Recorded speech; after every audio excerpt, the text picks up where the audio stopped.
2026 की शुरुआत डब्ल्यूडब्ल्यू में तो भाई देखो बहुत ही फ्रेश तरीके से हुई है, क्योंकि फिन बैलर को वर्ल्ड चैंपियनशिप के लिए मैच मिल रहा है, एजे स्टाइल्स गुंथर को टैप आउट करवा रहा है। तो आज इस वीडियो में मंडे नाइट रॉ को रिव्यू करने वाले हैं और कुछ तकनीकी खराबी के चलते ये वाली वीडियो सिर्फ वॉइस ओवर होने वाली है। तो सबसे पहले जो शो की स्टार्टिंग है उसमें हमको नए टैग टीम चैंपियंस दिखते हैं, विमेंस टैग टीम चैंपियंस जो कि रिया रिप्ली ईओ स्काई होते हैं। यहाँ पे आके बोलते हैं कि फाइनली हमने कबूकी वॉरियर्स को हरा दिया है, जिसको भी आना है वो चैंपियनशिप के लिए मतलब मैच के लिए आ सकता है। इसके बाद लिव मॉर्गन और रोक्सैन निकल के आती हैं और हमको पता ही है कि रिया रिप्ली और लिव मॉर्गन की स्टोरी रही। सबसे पहले तो कांग्रेचुलेट करते हैं, लेकिन उसके बाद लिव मॉर्गन बोलती हैं कि ये जो टाइटल तुम्हारे पास है मैंने कभी हारा नहीं था, तो मुझे इस चैंपियनशिप के लिए मैच चाहिए। उसके बाद लायरा वाल्किरिया और बेली भी निकल के आती हैं और ये कहती है कि हमें भी चाहिए। इतने में फिर कबूकी वॉरियर्स ने आके रिया रिप्ली और ईओ स्काई को मार दिया और इस चक्कर में वहां पूरी ब्रॉल हो जाती है। बट स्टिल जो एंड में स्टैंड टॉल किया वो रिया रिप्ली और ईओ स्काई ने किया और हमको ये पता चल गया था कि यहाँ पे इन टीम्स के बीच में मैच होने वाला है और जो भी जीतेगा वो नंबर 1 कंटेंडर बनेगा, जिसके बाद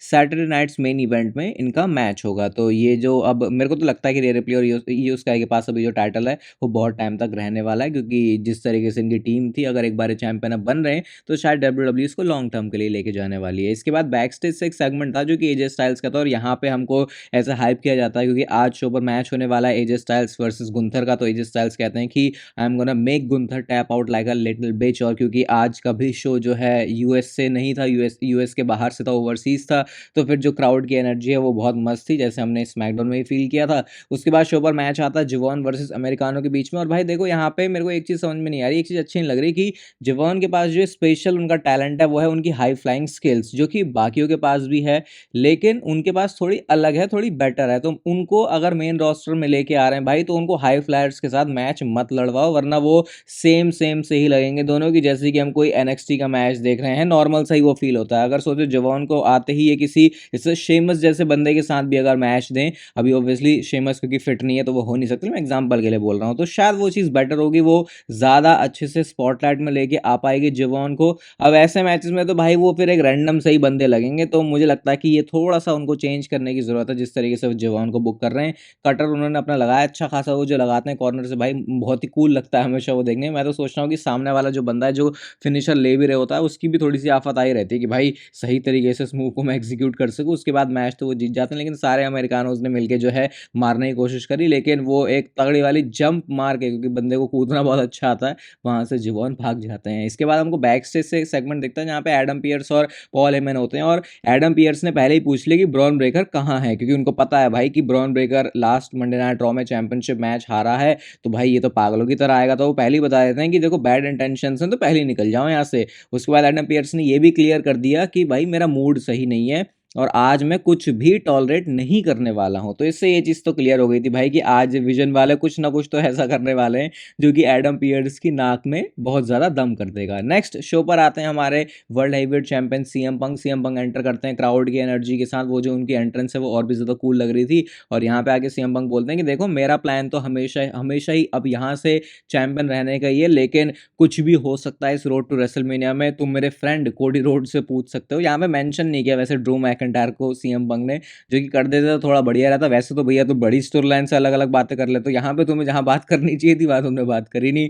उसके बाद वो कहते हैं कि चलो अब आगे बढ़ते हैं, मैंने इन लोगों को तो हरा दिया विजन को, अब मैं अपना आगे का देखता हूँ और देखते हैं कौन होने वाला है मेरा चैलेंजर। एंड गेस व्हाट, यहाँ पे थीम सॉन्ग किसका प्ले होता है? ये थीम सॉन्ग प्ले हुआ फिन बैलर का। और इससे पहले ना बैक से एक सेगमेंट हुआ था जहां पे लिव मॉर्गन ऐसे फिन बैलर को आके पूछते हैं कि हाँ भैया क्या कह रहा था तू कि 2026 में तो जजमेंट डे में गोल्ड लेके आने वाला, तो यहाँ पे सिर्फ गेम खेल रहा है। तो वो जो अंदर की आग है वो लिव मॉर्गन ने भड़का दी थी फिन बैलर की, जिसकी वजह से शायद फिन बैलर यहाँ पे निकल के आए और वो आगे बोलते हैं कि देखो मैं ना रॉयल रंबल का वेट कर रहा हूँ ना मैं एलिमिनेशन चेंबर का वेट करने वाला हूँ, मैं यहाँ पे आ चुका हूँ और भाई तू नहीं बोला था कि जो भी बंदा निकल के आ जाए, तो चल अब आ, तेरे में दम है, दिखा क्या तू कर सकता है। तो सीएम पंक ने इसका जवाब दिया कि देख तेरी एम्बिशंस क्या है मुझे तो समझ ही नहीं आ रहा, तू वो फिन बैलर तो नहीं फील हो रहा जो तू फिन बैलर पहले था। तो तू बैक स्टेज गेम खेल रहा था और कभी कभी तो तू सिर्फ लिव मॉर्गन के जो जूते हैं उसको शाइन कर रहा होता है, ऐसे करके वो चढ़ाने लग जाते हैं और कहते हैं कि मैं फिन बैलर से तो लड़ना चाहता हूँ, लेकिन मैं फिन बैलर से लड़ना चाहता हूँ, उस फिन बैलर से नहीं जो कि जजमेंट डे में है। और मैंने खुद तेरा नाम लिया था फिन बैलर की चैंपियन बनने के बाद मैं तेरे जैसे लोगों के साथ टाइटल डिफेंड करना चाहूँगा और मैं फाइटिंग चैंपियन भी हूँ। तो अभी मैं बैक स्टेज जाता हूँ, अपने रिंग गियर में आता हूँ और चल इस मैच को कर लेते हैं। लेकिन फिन बैलर क्योंकि ऑब्वियसली एक हील हैं और क्योंकि जो अगला मंडे नाइट रॉ का एपिसोड बेलफास्ट आयरलैंड में होने वाला है जो कि है होम टाउन फिन बैलर का, तो कहते हैं भैया मैं वहाँ पे ही मैच करूँगा, तू भी अपने शिकागो वाला जो होम टाउन है, अपना जो होम ग्राउंड है उसका फ़ायदा लेता है और हमको एक नया आयरिश चैंपियन देखने वाला है नेक्स्ट वीक। तो इसका जवाब दिया सीएम मंग ने कि भैया हाँ तेरे घर में जाके तुझे हराऊंगा और जब शो खत्म होगा, जब मैच खत्म होगा तो मैं ही स्टिल हूँगा वर्ल्ड हैवीवेट चैंपियन। और साथ में उन्होंने अपना नेम भी जो लिया और क्राउड ने उसके साथ जो उसको कंटिन्यू किया वो बहुत भी कूल लग रहा था। और ये क्राउड वर्क बहुत बढ़िया तरीके से आता है सीएम पंग को, इसीलिए उनको कहते हैं कि माइक पे वो बहुत अच्छे हैं। तो अब फिन बैलर को मैच तो मिल गया है, लेकिन अगेन इस मैच का रिजल्ट क्या होने वाला है वो शायद हम सारे लोगों को पता ही है। और ट्रिपल एच के अंदर मैंने ये चीज़ तो देख ली है कि जिस भी जगह पे उनका शो होने वाला है वहाँ से रिलेटेड अगर कोई बंदा है, मतलब जो वहाँ से बिलोंग करता है, उसको अपॉर्चुनिटी तो वो देते हैं जो कि उस सुपरस्टार के लिए बहुत अच्छी बात होती है, उसको भी अच्छा लगता है। बट हाँ, उस चक्कर में कभी कभी स्टोरी लाइन भी इधर उधर ऐसी की तैसी उसकी हो जाती है। जैसे आप अगर इस मैच की बात करो तो ये एक सिंगल्स मैच ही होने वाला है, जैसे किसी एक एग्जीबिशन मतलब मैच की तरह ये है, इसमें ज़्यादा कुछ होने नहीं वाला। हम सबको पता है कि यहाँ पे टाइटल चेंज तो क्या ही होगा, या डब्ल्यूडब्ल्यू सरप्राइज कर सकती है, उसके चांसेस तो भाई जीरो ही हैं। अब मतलब पता है वो क्या डब्ल्यूडब्ल्यू यहाँ पे ऐसा करेगी वो देख के नहीं लगता। इसके बाद शो पर मैच आता है kabuki warriors versus Liv Morgan और रॉक्सैन वर्सेस बेली एंड लायरा वाल्किरे के बीच में। जो भी जीतेगा वो नंबर 1 कंटेंडर बन जाएगा और इस मैच में जो विक्ट्री है वो लिव मॉर्गन वाली टीम को मिल जाती है, जब खुद ही उन्होंने अपना फिनिशर लगा के इस मैच में कायरी सेन को पिन किया है। और अब सैटरडे नाइट्स मेन इवेंट में मैच होने वाला है लिव मॉर्गन की team versus Riya replay and इयो स्काई के बीच में। और यहाँ पे अगर वो अपनी थोड़ी पुरानी हिस्ट्री भी दिखा दे लिव मॉर्गन और रिया रिप्ली तो उस ये वाली स्टोरी लाइन में इंटरेस्ट आ सकता है। वैसे तो मैं बता रहा हूँ कि विमेंस टैग टीम डिवीजन में आपको बेटर करने की जरूरत है, तो शायद यहाँ से उस चीज़ की शुरुआत हो सकती है। इसके बाद शो पर इंटरव्यू होता है रकेल रोड्रिग्विज का और उनसे उनसे पूछते हैं कि यार तुम क्यों अटैक कर रही हो इसके ऊपर, ये स्टेफनी वकैर के ऊपर। तो कहती हैं कि मेरी बारे में तुम सारे लोग कहाँ थे, मैं तो अब नहीं रुकने वाली जब तक मैं चैंपियन नहीं बन जाती। उसके बाद स्टेफनी वकैर निकल के भी आती है अपने वॉकिंग बूट के साथ।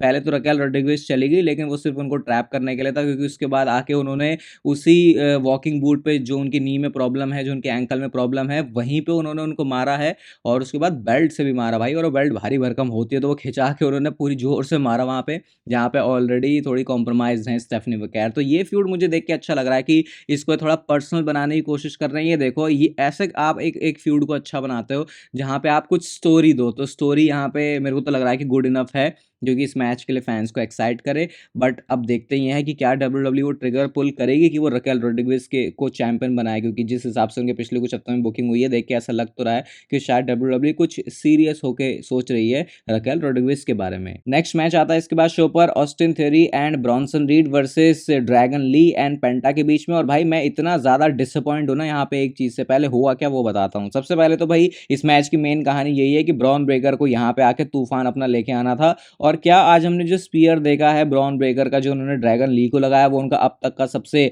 बेस्ट स्पीयर है। क्योंकि वो स्पीयर तो ऐसा था, वो सही में ऐसा लग रहा है कि जैसे कोई एक सुपर कार मान लो आपकी, वो बहुत बुरी तरीके से आके किसी आदमी से जाके भिड़ गई, वैसे ही देख के लगा ब्रॉन ब्रेकर ने वो जो स्पीयर मारा ड्रैगन ली को। उसके बाद रिंग में जाके वो पेंटा को भी स्पीयर मारता है, क्योंकि एडम पियर्स ने बोला था कि आज ये सारी चीजें वो नहीं देखने वाला है, ये बिल्कुल भी नहीं चलेगा। इतने में क्या होता है, जब वो ब्रॉन ब्रेकर से बात कर रहे होते हैं तो पीछे रिंग के बीचों बीच में ब्रॉन्सन रीड ने अपनी सुनामी मार दिया। अब एडम पियर्स वहां जाते हैं ब्रॉन्सन रीड से बात करने, तो उतनी देर में ब्रॉन ब्रेकर ने यहाँ पे एक और स्पीयर मार दिया। अब आ गया भाई एडम पियर्स को पूरा गुस्सा, वो लिटरली ऐसा लग रहा था कि अब चांटा माटा है, घूसा घूसा कुछ मार देंगे, हाथ तो मतलब ऐसे धकेल तो उन्होंने दिया, धक्का मुक्की उन्होंने कर ही दी थी। अब इतने में भाई ब्रॉन ब्रेकर का पारा वैसी हाई है, उन्होंने पकड़ के एडम पियर्स को जो है कोने में घुसेड़ दिया। उसके बाद विजन के सारे बंदे आते हैं, वो रोकते हैं कि भाई अगर जनरल मैनेजर को मार देंगे भाई फिर तो गड़बड़ हो जाएगी। तो यहाँ पे रोक लिया। लोगन पॉल को देखना भाई, वो तो बिल्कुल अपने अपना असाइनमेंट इतना सीरियस लेके बैठा हुआ था कि नहीं नहीं इस लड़ाई को वो होने नहीं देंगे। और उसके बाद फिर बैक स्टेज एडम पियर्स इतनी जोर जोर से चिल्ला रहे हैं ब्रॉन ब्रेकर के ऊपर, उनकी आवाज फट रही है, वो सही से निकल नहीं रही है।